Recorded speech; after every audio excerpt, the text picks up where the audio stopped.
So let's talk about the spectrum of Bible translations. And we're gonna only talk about the spectrum of English translations. In English Bible translations, we have a spectrum.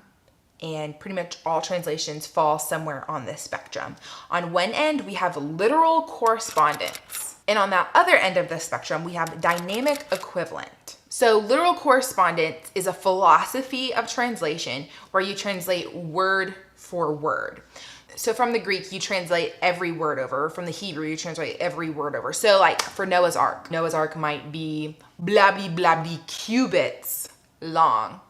Well, if you're like me, I have no idea what a cubit is. And so then on the other end of the spectrum is dynamic equivalent, and they would translate it, the ark is blobby blobby feet long. So there's value in translating it with cubits because there might be something poetic behind the cubits. They might want you to see that there's a repeat, like something is being repeated multiple times. There is value in the literal correspondence because you know exactly what the Hebrew said, but it's also not helpful because you don't know what it means. You don't know what the cubits are.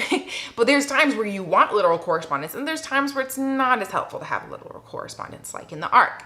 So then on the other end, dynamic equivalent, they would give you the feet. You'd have a better understanding of how big the ark was. But at the same time, you may miss something that was originally there that was lost in translation. So like, is there a poetic meaning that was left behind, or a literary element, like a hyperbole or something that was left behind, and now you take it very literally when it wasn't supposed to be taken literally? You get what I'm saying? So again, there's value in literal correspondence and there's value in the dynamic equivalent. And that, my friends, is why it's so important that we read multiple translations. That when we're Bible studying, we pull out our computer, we pull out our phone and just say, you know what? Let me just also read the ESV translation of this, or let me also read the NLT translation of this.